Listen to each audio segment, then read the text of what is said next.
Mabuhay Pilipinas! Nandito po tayo ngayon sa isang kasal. Ako po ang host natin ngayong gabi. At ito po ang maganda nating camera woman na si Shanta. Suot niya ngayon ang damit na tinahiko. Ang ganda ng dress mo, Shanta. Paborito mo yan, ano? Yay! Salamat! Wala na siyang butas! Thank you,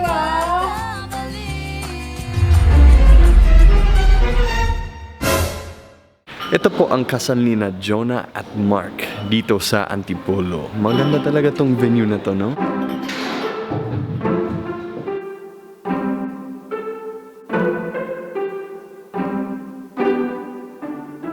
You're beautiful, shine like a star.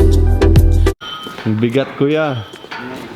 As you can see, nagsiset up pa sila ng upuan, mga sound system, ganon. Pag nag-host ako ng isang event, kailangan maaga ako dito para magplano ako ng maayos. Ang MC or host kasi sa isang debut or kasal or kahit anong event, siya yung buhay ng party. Kung astig yung host, astig ang event.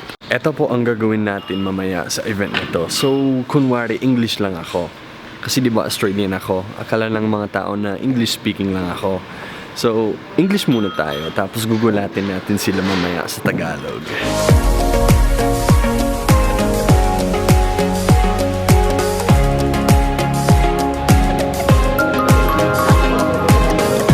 Hi, Shanta.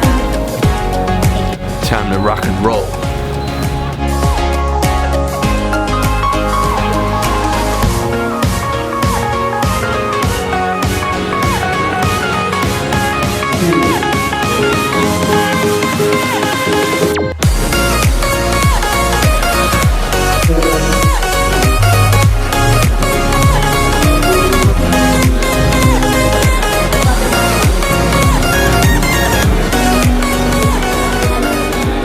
Ladies and gentlemen, friends and family, welcome to the wedding reception of Mark and Jonah Banaag. My name is Dwayne Woolley and I will be your host for this evening. We've been to Australia. Yeah, the back. At the back here?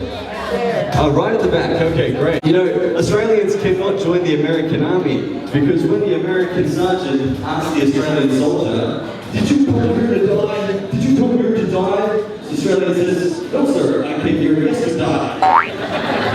Ladies and gentlemen, I'd like to invite everybody to now stand for the grand entrance of our main couple tonight.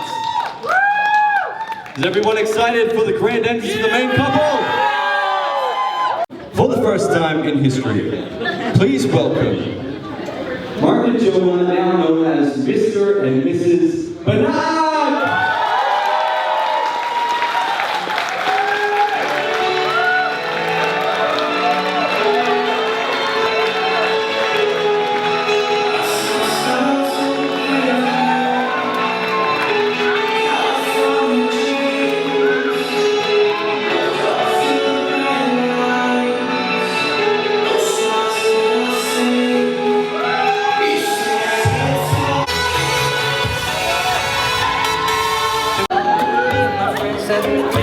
That's a great photo, but I think we need a wacky photo.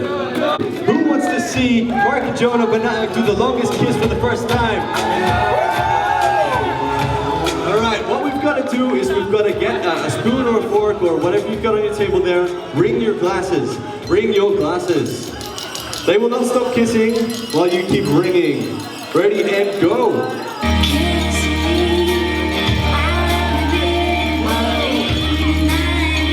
The first couple dance since Mark and Jonah have been married. Ladies and gentlemen, a big round of applause!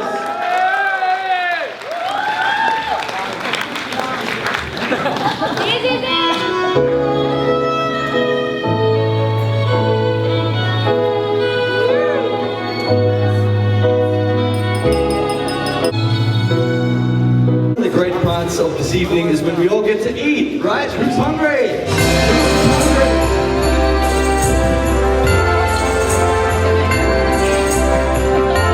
They are a lovely couple. I fell in love with the both of them. A beautiful couple. How's the food, everybody? Is the food good? Ayun, masarap talaga, no? Grabe, busog talaga ako. Wait, did I speak Tagalog? Tagalog ba yun? Yes! Nagtatagalog na pala ako. Bakit? Tagalog. Baka dahil sa kapangyarihan ng pag-ibig ng dalawang ito, napapatagalog na ako. Grabe. Ano lang, gulay mga Bisaya na rin ng gabi. Kaya Tagalog. Ayaw na lang din mga Bisaya. Anong gusto nyo? Tagalog, English, or Bisaya? Lahat ka lang. Kahit layuhan po ako, mahal ko talaga ang Pilipinas. Magandang inyong culture, ang inyong bansa. Maganda siya. Itong kapo na to, nailap ako sa kapo na to. Actually, marami akong alam tungkol sa kapo na to. Alam ko, naging sila noong January 2, 2013. Tama ba? Oo, tama. Alam niyo kung ano nangyari noon? Si Mark, lagi siyang nagsasabi ng I love you kay Jonah.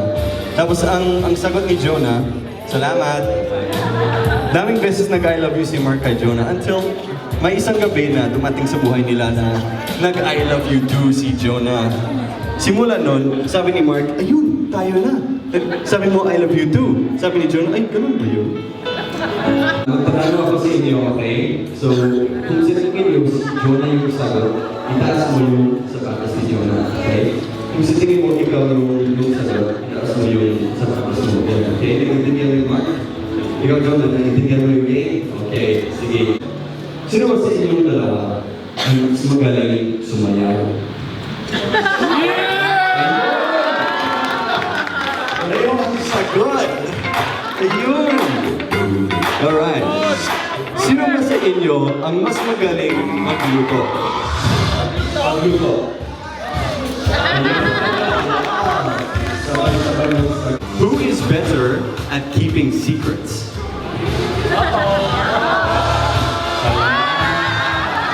Who spends more money?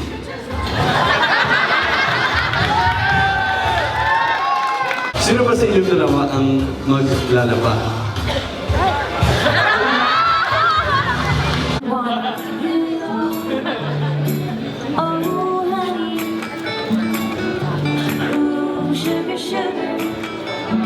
Palagpakan po natin, ladies and gentlemen, si Mr. Marvin M. Banana. Mark, congratulations for your new chapter in life. Okay, so toast to both of them.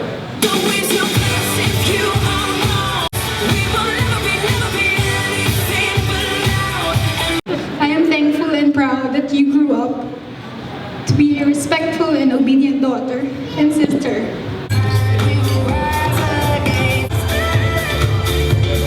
Ngayon po, we have a special treat. Isang napaka-special na musical number. If everyone can please face their eyes to the front of the stage here on my right-hand side, pakinggan natin ang magandang music na to.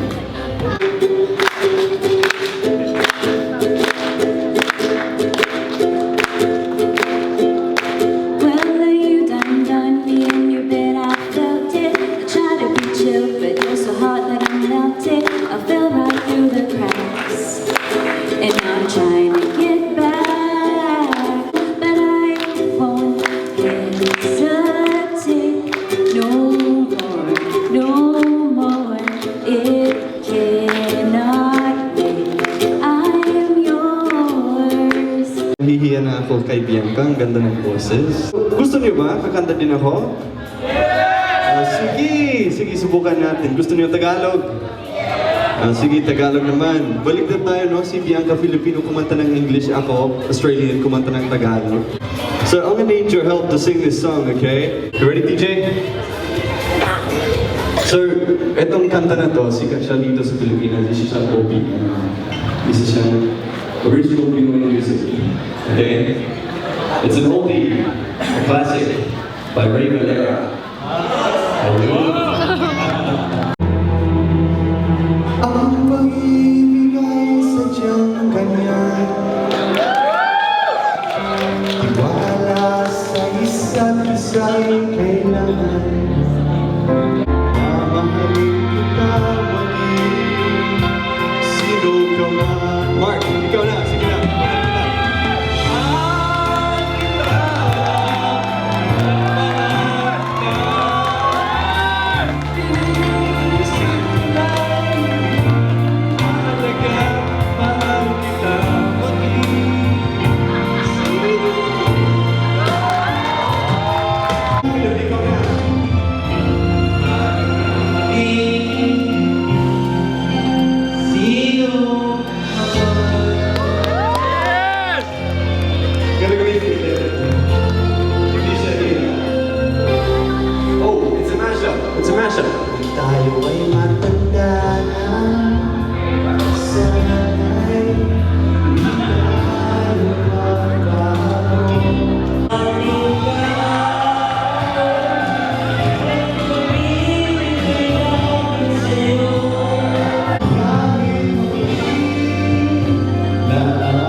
pesos. Yung 20 pesos yan, hindi siya pamasahe pa uwi, ha?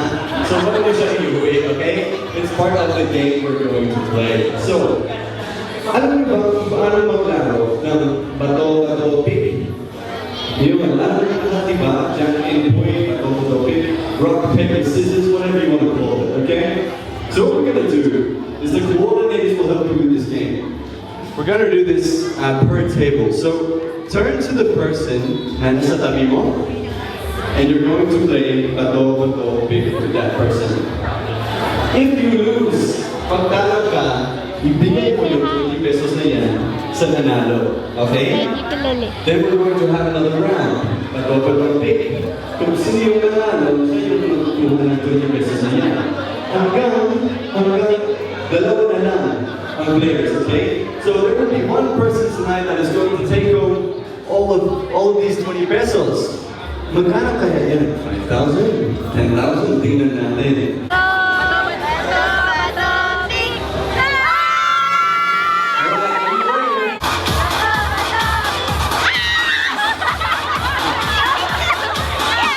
Sige pa, sige pa. If you have one in your area, punta kayo sa harap. I need you to line up here, okay? Line up. 3,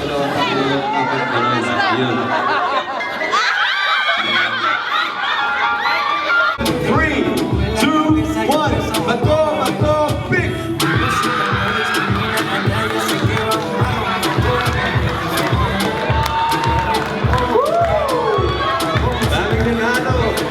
Pay you up with your next, which means dalawa na lang ang rounds natin. Are you ready?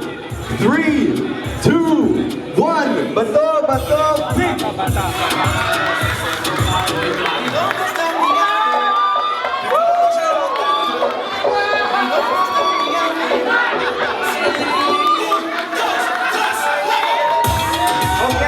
Okay. We are down to our last two competitors. Ano pong pangalan mo, Pogi? Carl? Carl. Okay, we have Carl. And ano pangalan mo po yan? Michael. Okay, Carl versus Michael, okay? A couple here are going to be the judge to make sure walang daya, okay? Alright, are you ready? This is going to be best of 3, okay? So you need to win at least 2, okay? At least 2. Best of 3, here we go. 3, 2, 1. Bato, bato, pick! Sino nanalo? Hindi ko nakita. Okay, si Sir Michael, okay. 1 point to Michael. You ready? This could be the decider. Will Michael take home? Kung magkano yun? Magkano yun, pre? Grabe yung dami, no? Pwede na mag-lechon. Alright, you ready? 4,000 pesos ang lahat. Okay, this is 4,000 pesos. Grabe. Grabe kinakabahan ako. Okay, 4,000 pesos. Here we go. Second round. 3, 2, 1. Bato, bato, pick. We have a winner, ladies and gentlemen. Palakpakan mo natin si Sir Michael. Iuwi niya ang 4,000 pesos. I'm Jonah's uncle. I'm not sure if I'm the favourite uncle, but I'm sure you'll all agree that I'm the best looking. Now, Mark, if all else fails, what you've got to promise me, you're going to learn 7 words. Just 7 words which you're going to memorize and repeat consistently. Those 7 words are, yes dear, you are right, and I am sorry. Una sa lahat, first of all, thank you to my wife, my pretty and sexy wife. Sa lahat ng sacrifices, siya talaga. And nakaka-miss na. This was a great wedding. You know, when I first met Jonah and Mark, Jonah told me, medyo mahiyain po ang family namin, you'll need to encourage them to party. But you guys are awesome. You guys have partied hard. What do you think? Galing. All right, ladies and gentlemen, we've come to the end of our program. My name is Dwayne Woolley. I've been your host for this evening. Let's get this party started.